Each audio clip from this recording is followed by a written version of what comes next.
You're listening to Fox City's Murder and Mayhem, your bi-weekly dose of true crime history in a small rural community of Wisconsin.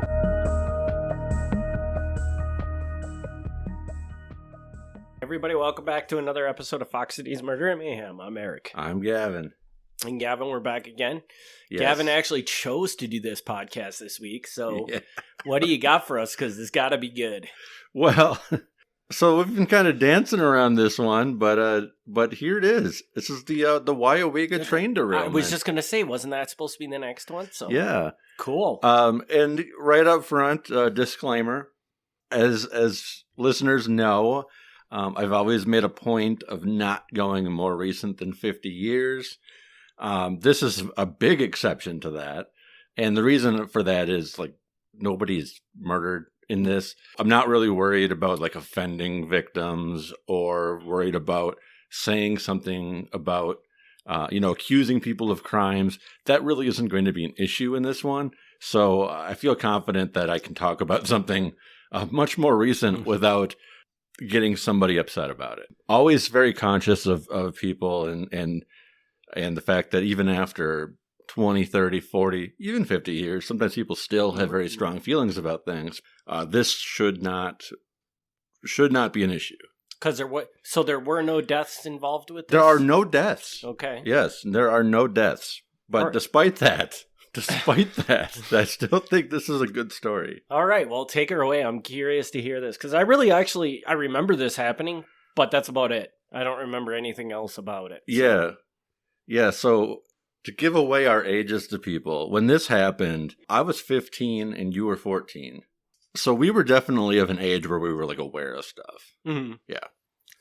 All right. This is 1996. At this time, federal law said that railroad tracks had to be inspected twice every week. Okay. Which I thought, that sounds like a lot. But that doesn't sound like a lot for all the railroad tracks there are around. Yeah. So they came through, they inspected twice a week in January, twice a week in February 1996. The reports say everything is okay. On February 22nd, they did find that a rail was coming loose, but they fixed it. Everything, it's all fine and dandy. The last high rail track inspections occurred in the Weyauwega area on February 29th, 1996. Again, they said, it's minor damage here and there, but everything is okay. Not an issue. Should be able to drive on it just fine. All right. Pretty much the only thing that they did find was that the signal indicator was a little off. And this is the thing that, like, when you run across the rails, it tells the lights to flash to say that a train is coming. Okay. It was a little faulty, but it wasn't like bad enough where it needed to be like emergency, don't use this track. Okay. So basically what was happening was the lights weren't coming on as soon as they were probably supposed to. Right. The connection was slightly faulty, but okay. But that was about it. The inspections are good. Just to be clear, right up front. This is not like they let this stuff just go to heck. They maintain this. Engineer Doug Winkleman, and to be clear, I don't know very much about trains, so I don't understand the difference between like a conductor and an engineer. A train has both. The engineer is Doug Winkleman. He went on duty at Stevens Point at 4 a.m. on March 4th, 1996. He had gone to bed at 8 o'clock the night before. He was able to get 6.5 hours of sleep. Not terrible. I mean, not ideal, but not terrible. He was off a total of 10 hours and 45 minutes between his last on-duty shift, so he had time off between his shifts. Wasn't overworked.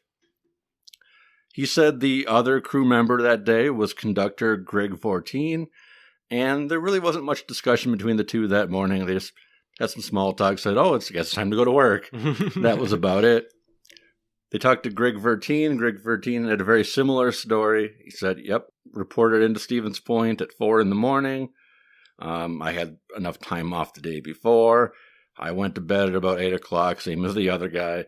They both had sleep. They both had time off.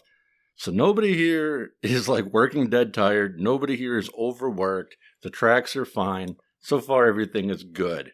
Sounds weird that there's a terrible train crash on this day. Yes. Right?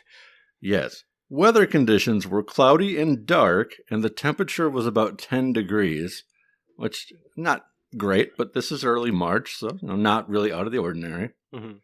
Prior to departing Stevens Point, they conducted a set and release air brake test.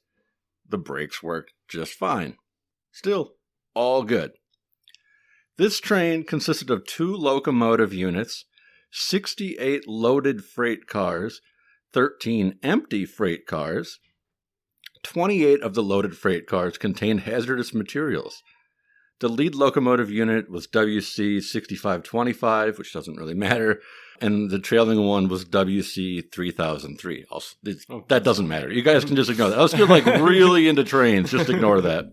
The train was 5,200 feet long. It was like a mile long, and it had 7,900 tons of material on it. And most of which was hazmat. A significant amount, yeah. Wow. Okay. Prior to leaving, everything was uneventful. The first several miles, uneventful, nothing out of the ordinary. Apparently, trains have things similar to black boxes in airplanes. This is how little I know about trains. Everything I learned about trains, I learned in this. And anybody who wants to look into this, the reports are out there.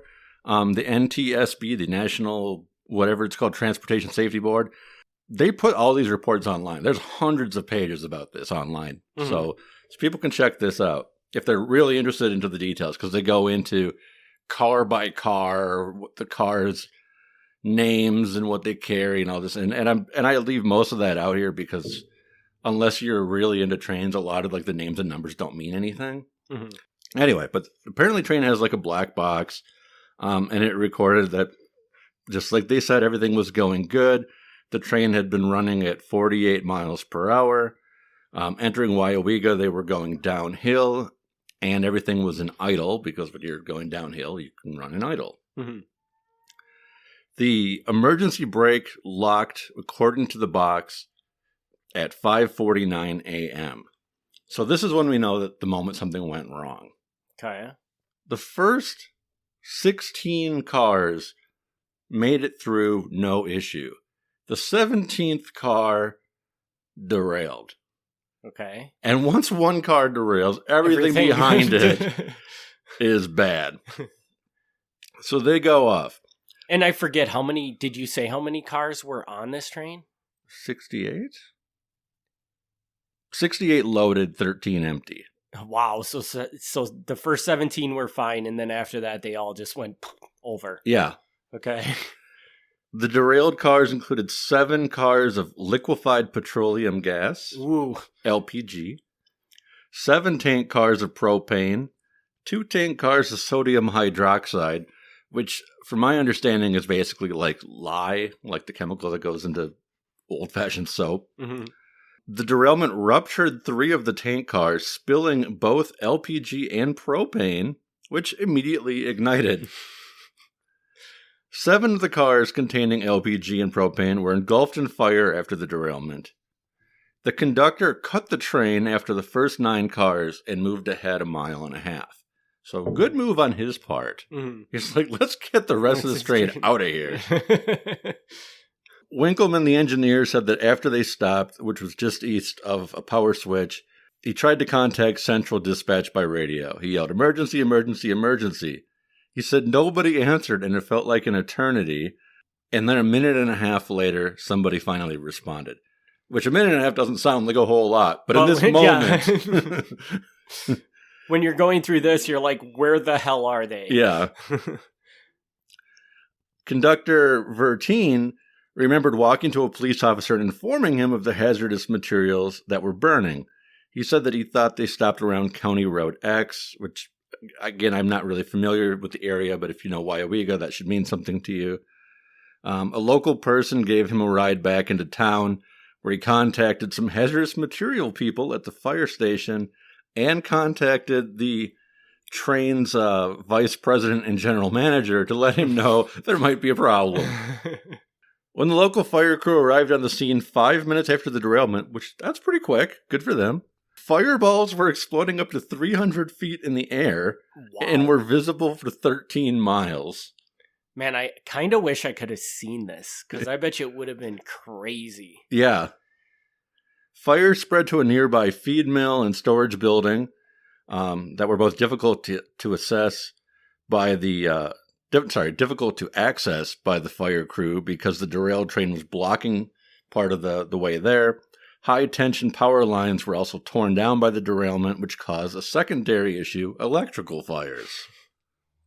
In total, 7 of the tank cars of LPG and propane leaked, and 2 sodium hydroxide tank cars leaked. Electricity and natural gas service to 25% of the city of Weyauwega was disrupted, and city water services had to be shut off because of a rupture in a water main. I'm not entirely sure how the rupture in the water main is connected to this, but apparently it was somehow.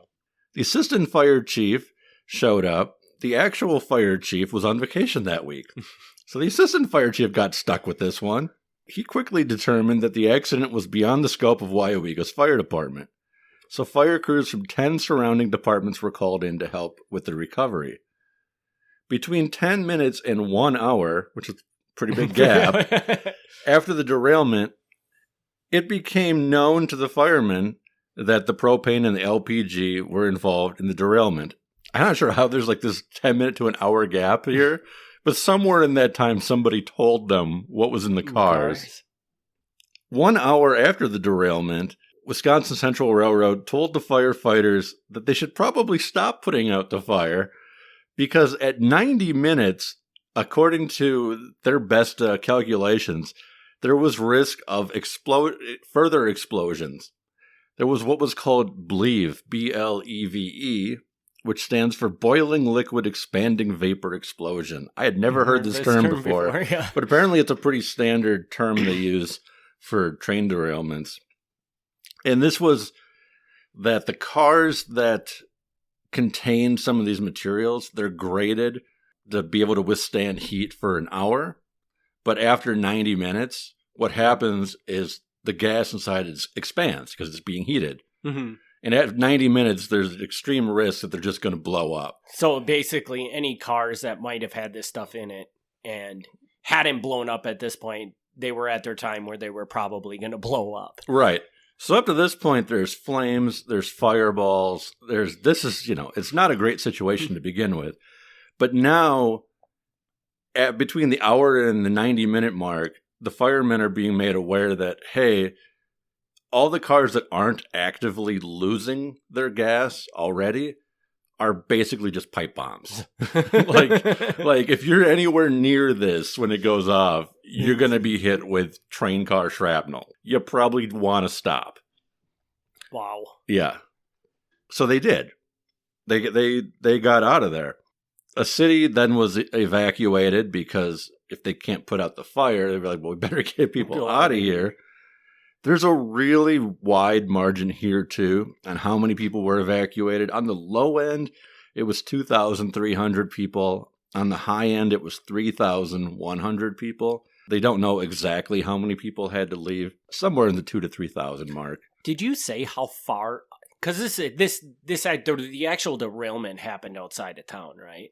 Right. So how far outside of town is all this happening? I don't think that far. Okay. I don't think that far. I don't have it with me. There are diagrams. And it's not like they're like in downtown or anything, but they're still near enough to like buildings and so it could have been just like a mile up the highway, right, outside of town, basically. Right. So. And the main thing here with the evacuation, I don't think the reason for the evacuation is because of the explosions and things like that. I mean, that's a concern, but I think it's more because at this point, when they have to cut off the water and the electric and the natural gas and all this other stuff, and they know they can't turn it on very soon, you can't tell people to just stay home. Right. So I think that was a big factor in this. Because of this, the evacuation lasted a while. Would you like to guess how long people were evacuated for? 24 hours? That's a great guess. The answer is 16 days. 16 days? It took them 16 days to get 3,000 people out of town? No. Oh, they were out of town for okay. That makes more sense. No. All right. No, they were to come back in 16 days. Okay. No. On the 16th day is when the final fire was put out. Holy crap. This train burned for over 2 weeks. The weather actually may have helped the firefighters in this because it had been only 10 degrees and there was still some snow on the ground. That may have actually slowed down the chance of the bleave, the explosions. I don't know one way or the other about that, but apparently, it did keep things slightly cooler. The air temperature kept things slightly cooler, so I can see that probably did help. Like, just a question with the whole believe thing. Is that did I say that right? Yeah, just believe. How they went away because they're like, okay, these things could blow up at any moment. Mm-hmm. Like is there anything in there about how long did they have to stay away? Do they stay there and wait and be like, okay, we heard 40 large explosions, all the cars should have blown up by now. We can go back in, or I don't think they explicitly said that in the report. I don't know. I almost got the impression that they more or less just let everything burn off. Oh, really? So after they might walked away, they might not have. I mean, they probably did stuff to protect the area and to keep it from spreading.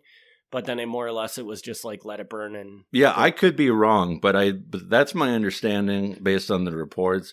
And that's part of why it would take the 16 days, because I think they just weren't allowed back in the perimeter after that. Wow, that's crazy. All right.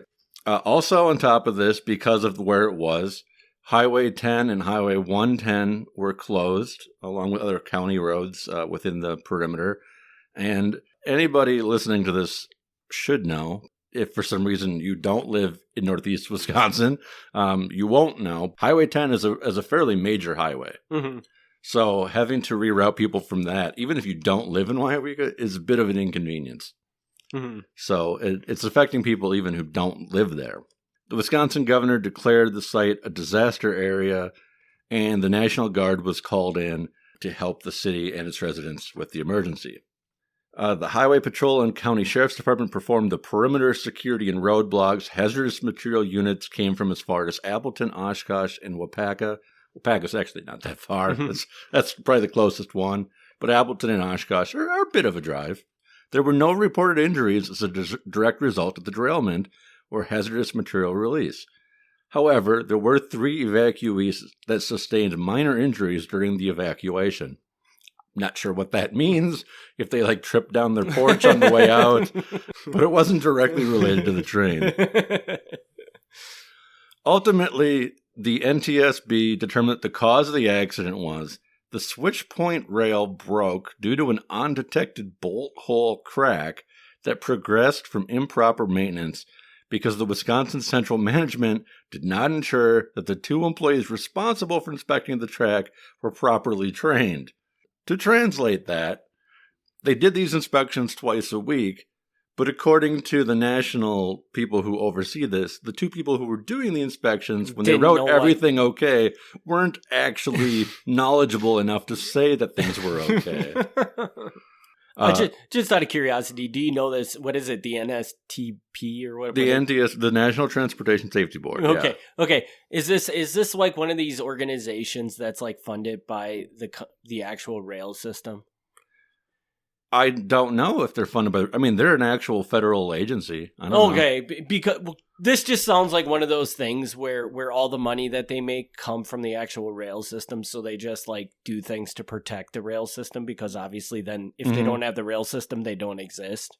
You know what I'm saying? It's the federal financial things that regulate the financial industry. Sure. They do the same thing where they're all funded by the banks, and it's well, they're not going to say anything bad about the banks because that's where all their money comes from. Sure. Yeah. So I don't know very much about the NTSB. It's a federal agency, and same as any other federal agency, it's a tax funded thing. It's reasonable to assume that they are sort of partial to things, because I'm just speculating here. I don't know this firsthand. I would be not surprised to learn that the people appointed to this board are people who are presidents of these companies. Yeah. They're not going to come down as hard. If that's like what you're saying. That's exactly what I'm saying. And on top of that, like, they're funded through taxes that are charged to the train station, the rail companies. So if it's kind of one of those things where we don't exist without them. Yeah. So we're not going to be like, we're not going to say something to put them out of business. That could be. I don't know. And I don't want to really speculate that because I didn't like read into the whole history of the NTSB for this. I mean, and it's not just train. I mean, if like these guys are, they do highways and everything else. So it's not just a train thing. I just want to, the way I understood this is something happened in a split on the rail, on the train station. Correct. There was something screwed up and basically like probably one of the tracks that moves over just was screwed up. And that's what caused it to derail. Is that kind of how you understood it as well? Yes. Okay.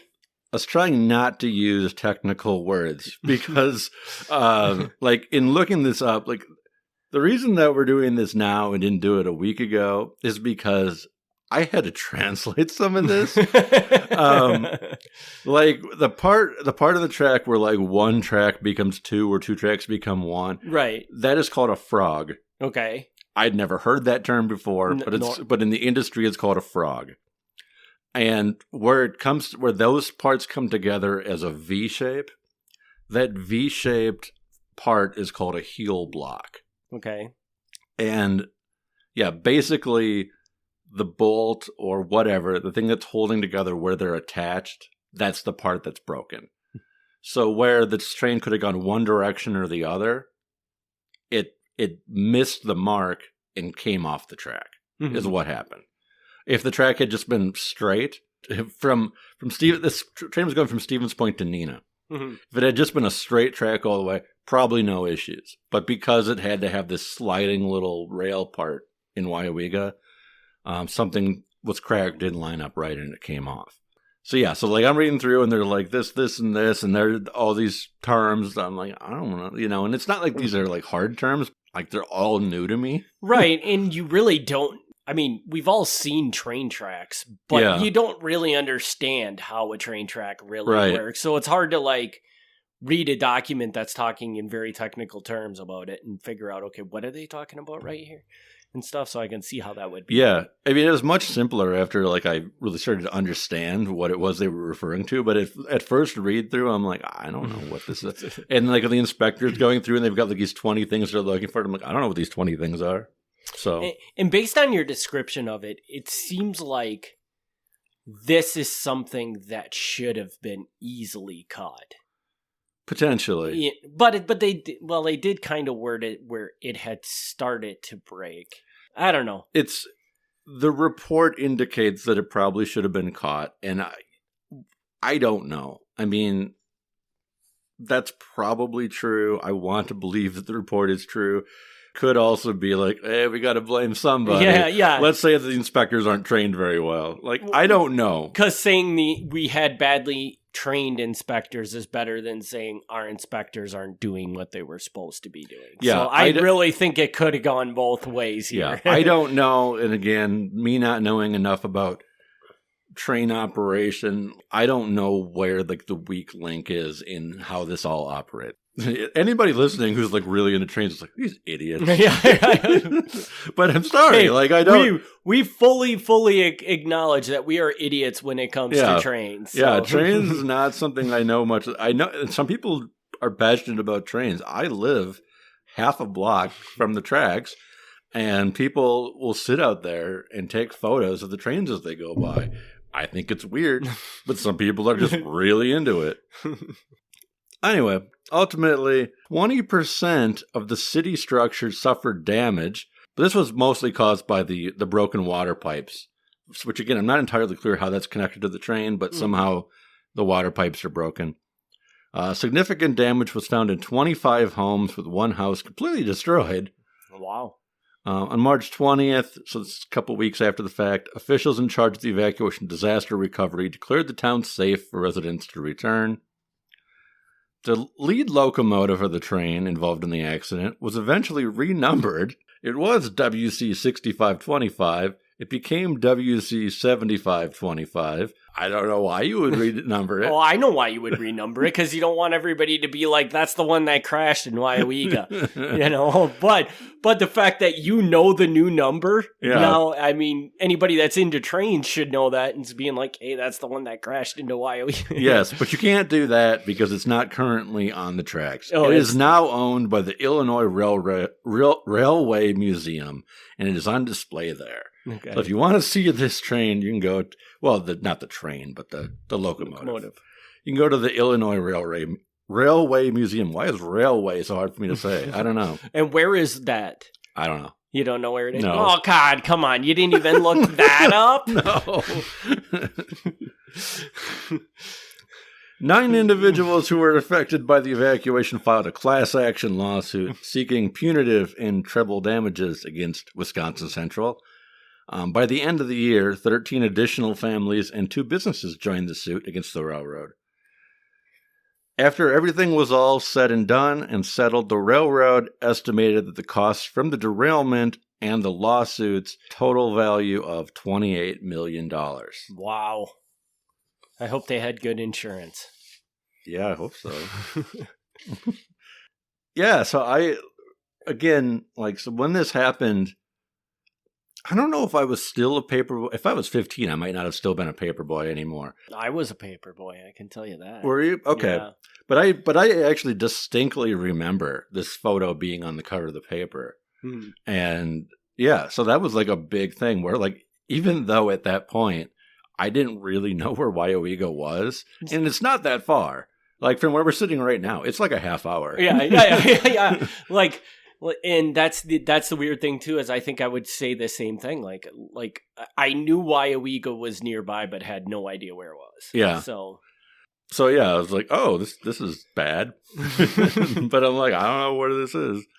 I just can't get over the fact that it burned for 16 days. Yeah. That's crazy. And I mean, of all the trains to derail, and maybe once again, this might just be one of those things with my lack of knowledge. Of all the trains to derail, why does the one with, what did you say, propane, and what was the other thing, that highly explosive chemical that, that's half of what it was transporting? Yeah, liquid petroleum and then the sodium hydroxide, which apparently is a very dangerous chemical.